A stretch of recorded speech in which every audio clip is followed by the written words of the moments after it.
Hey guys, here today to show you the Bandit UTV suspension from the RZR S900. Those of you that own the S1000, S900 probably know that you'll have a lot of rear suspension sag and those rear tender springs. So Bandit's come up with a solution to that. And this particular kit's going to be the full spring kit with the 300-pound main rear spring, as well as their heavier rate tender spring. And then I've already got the fronts installed. Front springs are going to be a 225-pound main spring with no added tender spring, so this is just still going to be a progressive rate spring. And one of the things to note right off the bat is the ground clearance. You can see my lower A arms are not quite sitting parallel with the ground, but they're not far from it. And the reason why you get this sag is the factory tender springs here from Polaris. I don't know who or what company they use to contract these out to, but quite frankly they leave a lot to be desired. So you'll get a lot of that sag, which in turn you lose ground clearance. I guess the positive to this would be when you're on your downward travel for your A-arm, I guess you'd get a little more expansion with that spring. But I think most guys are after ground clearance mainly. So what we're going to do is we're going to pull these rear shocks off, swap those out with the Bandit springs, and I'll show you how much more ground clearance we'll get. I also want to take a second too to show you how much sag you actually do get in these. So I'm going to pick up on the rear end of that and show you how much more it should be sitting at.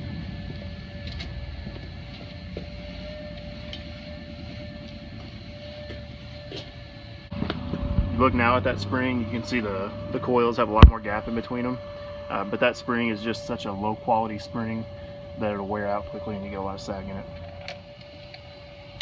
Once you're to that point, you should be able to just lift a little bit of pressure up to get that lower bolt out, and finally the upper bolt out.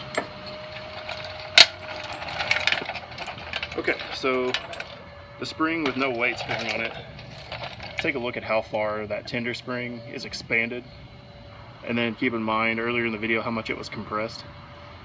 So you lose a lot of ground clearance just right there. And another thing I want to note while we have this off, these bushings right here, you'll want to take a screwdriver, I probably can't get this with my hand, and pop these plastic pieces off right here and slide your bushing out and just get a little grease in there. It's a good time to do that. So as I was saying, I'm going to get these bushings out.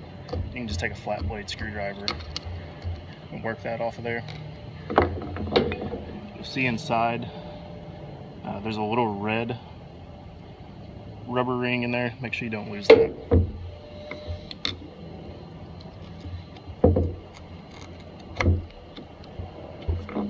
There's that bushing. There's inside the shock. Mine are pretty clean.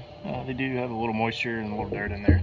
So I'm just going to take a shop rag, get that cleaned out, and then take a little hit of grease. Get that in there. I use green grease, but whatever you use should be fine for that. Shouldn't take much to get this okay. Just going to clean that bushing off a little bit and run a little bit of grease on that also. If you ride a lot of water, you may see a whole lot more dirt and debris in yours, but I'd try and avoid mud and water when I can on the trail.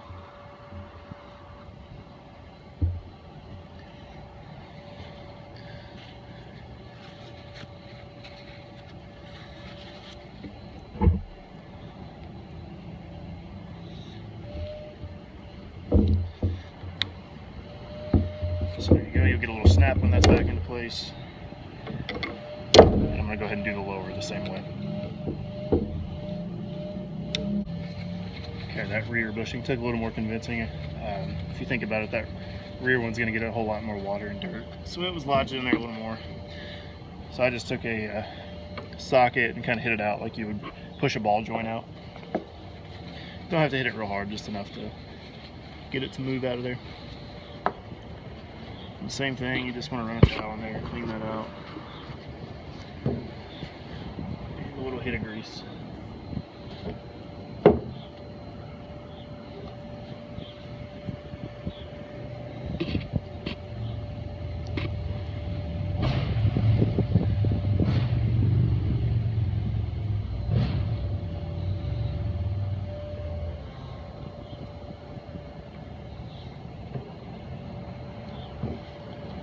make sure you get your red rings in there.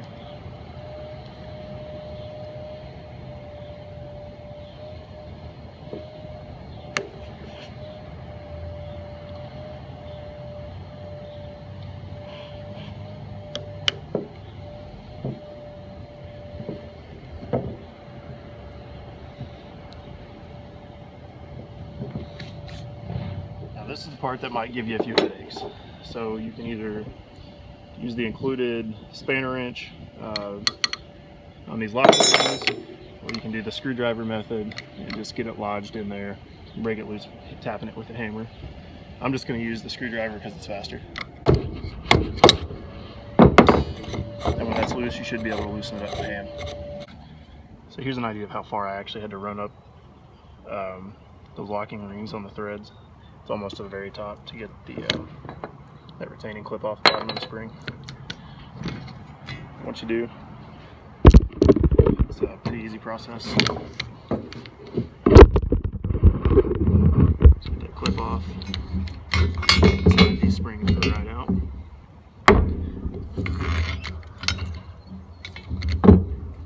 Make sure you keep this. That's what's going to go in between your new mainspring and tender spring. Here's the comparison. This is the Bandit tender spring. This is the factory one. They are about the same height. Bandit's a little taller. It's definitely thicker. Got a beefier coil pattern. And there's the new mainspring on the right. So we're gonna put that back on in reverse order and stick it back on the razor. And then factory, I was 2 3/4. So I got about another 1/4 inch that I'm gonna go, maybe not even quite that much, to be honest with you. I may just go 2 5/8 and go that route because I'm gonna get a little bit of lift anyway because I won't have so much sag. So there's the right rear shock, first one complete. Gonna put that rear wheel and tire back on. Went with 2 5/8 inch preload. 2 3/4 was about what was factory on mine. So we'll do the other side, and then I'll show you a comparison in the sag amount. Okay, now I've got all 4 corners on with the new Bandit springs. So I'm going to go ahead and give you an idea of how much sag you're going to get now with these. Like I did earlier, I'm going to pick up on the rear end and show you how much squat it's going to have.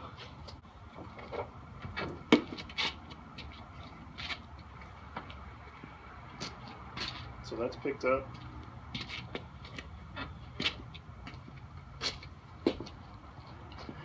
And that's where it holds now.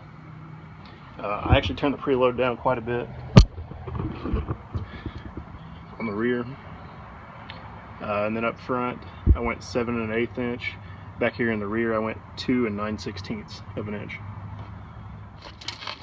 I'll show you ground clearance here in the front with a tape measure. It's about 14 inches.